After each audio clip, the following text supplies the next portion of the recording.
much. Well, it's time for our weekly reminder. If you missed any scores or highlights, just go to WNEP.com. But right now, Ron, we got something special. Something special indeed. A huge Super 16 showdown this evening between Danville and Southern Columbia. So joining us now live to recap a hard-earned victory, head coach Mike Brennan after a dominating 42-14 win over Southern Columbia. How were you able to pull away in the second half, Coach Brennan? Well, the kids played hard all night. They did a great job in all three phases of the game. We had a big score before the half to make it a 21-14 game. And just like last week, we were able to come out of the blocks quick in the second half and got that first possession score the second half to go up by 2 scores. But kids did a great job. Then it was total team effort. Hey, Coach, Zach Gordon, your quarterback, about 340 total yards tonight. I mean, the kid has just been doing everything for you guys. When he's clicking like that, what's the potential of your group? He was lights out tonight. I mean, he ran the ball well. He threw the ball well. He's extremely accurate. He's completed over 80% of his passes this season. 4 more scores tonight. But, you know, Aaron Johnson made a ton of plays tonight. Carson Bersing was his usual self. Ty Stauffer's our workhorse. Mason Ralph defensively. I mean, it was just an outstanding effort by all our guys up front in the defensive side of the ball and the offensive side of the ball. So total team effort. Real proud of our guys and really happy for our school and community. All right, well, thanks, Coach Brennan. Thanks for joining the show. Danville battles Lewisburg at home next Friday. Well, after missing the playoffs by just percentage points, Mifflinburg on a revenge tour in 2022. The Wildcats 4-0 for the first time since 2011, but every team they played so far has a losing record, and now the Wildcats take on one of the hardest teams on their schedule, Jersey Shore, the ultimate road test for Mifflinburg.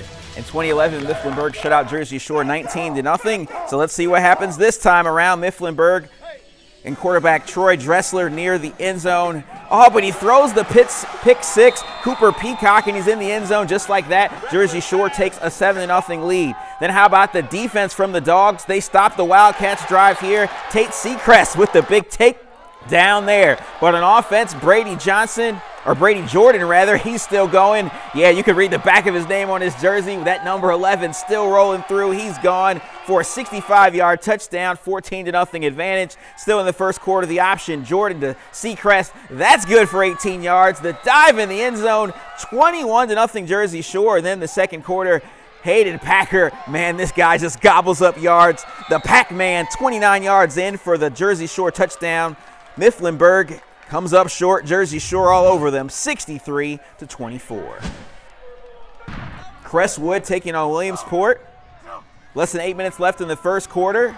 Noah Schultz with the 12-yard run to put Crestwood up 7-0. Williamsport getting ready to punt here. Watch what happens. Nick Misakavage gets through to make the special teams block. That certainly is special. Next play, the Comets take advantage. Jaden Shedlock with the keeper, and watch him work. 28 yards back up the middle. Comets up 14-0, but Williamsport trying to strike back on the next possession. George Wiley moving around the pocket. Up top, take it to him. There is Jekiah Klein. 49-yard touchdown. Williamsport trims the lead to 14-7. The start of the second quarter, the special teams high snap, and the Comets take advantage. Crestwood wins 51-14. Loyalsock and Williams Valley have never met on a football field until tonight, and they met under similar circumstances. Both teams are coming off their first loss of the season, the Lancers to Danville and the Vikings to Minersville. So, which team would bounce back tonight? The answer would be determined in Williamstown. Lancers got the ball first, and they went right down the field. First play from scrimmage, Tyler G. to Cy Kavanaugh, and the senior goes to work, cuts back inside, makes a defender just fall down. 36 yards, and they're in the red zone. Later in the drive, handoff goes to Davion Hill, able to stay off the ground long enough to score the touchdown. 7-0 Loyalsock. Williams Valley looking to respond. Isaac Whiteash to Kian Krzyzanowski. It's a completion, but he fumbles. Gavin Rice punches it out. Ethan French falls on it. But on the very next play, G to Jalen Andrews, and this time the Vikings return the favor. Cruz Bando with the big hit, another fumble, but Loyalsock would find the end zone again. Where's Tyler G? Not there.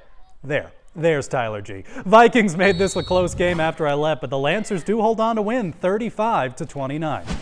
To Wyoming County, Tunkhannock hosting Honesdale. The Hornets coming off a big win over Lackawanna Trail. Opening drive for the Tigers. Then Chilson finds an open Carver Lewis. First down for the home team. A couple of plays later, 3rd and long. Chilson drops back, but a swarm of Hornets knock the ball loose. Jacob Garvey picks it up for Honesdale. A 4th and 10 from the 28. Hornets go for it. Aiden Collins finds Cameron Hedgelon, and he doesn't just get 10 and a first down. He gets 28 and a touchdown. Gamble plays off for Honesdale. Next Hornets possession, it's C.J. Hinton. Bulls his way 15 yards inside the 40. 2 plays later, Mason Avery gets the rock, and he finds an opening.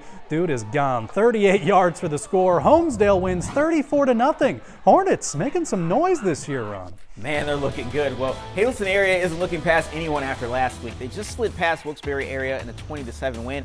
Much closer than some fans expected, but listen, a win's a win, so now the Cougars are no way they're underestimating, right? A West Scranton team this week trying to end a 3-game losing streak.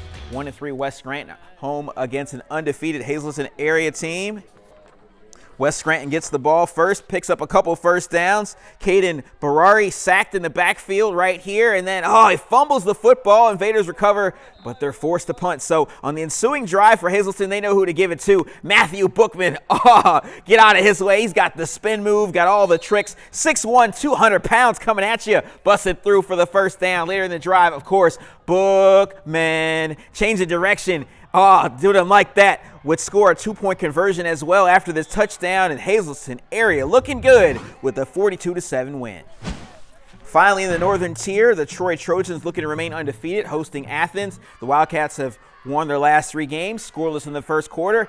Evan Woodward with the carry for Troy, but he gets taken down and stripped in the process, so Athens gets the ball in Trojan territory. The very next play, Mason Listery throws, it's tipped, and Clayton Smith scoops it up. He gets a few yards on the return, and with that, Troy driving downfield. So Woodward on the next play dishes it to Smith around the corner, and he's in for the touchdown. Extra point, no good. Troy takes a 6-0 lead. Second quarter, Woodward knows who to give it to. Smith one more time, and he's off to the races. First down, and he's got more than that. A big run for the Trojans. 2 Athens personal fouls puts them right up against the goal line, and then the handoff right here to Cale Millard, and he just barely gets in, but that's enough. Troy keeps pace in the second half to remain undefeated.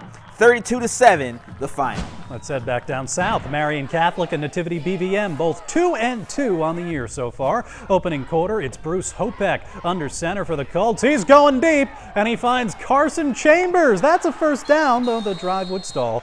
Time for Nativity to go to work now. Benjamin Kreitzer trying to make something happen, but Jesse Rodino had something to say about that, so neither team able to get anything going on their opening drive. The Marian Catholic strikes first in this game. Hopek hands it off to Matt Martin, and Martin scampers 24 yards into the end zone for the touchdown.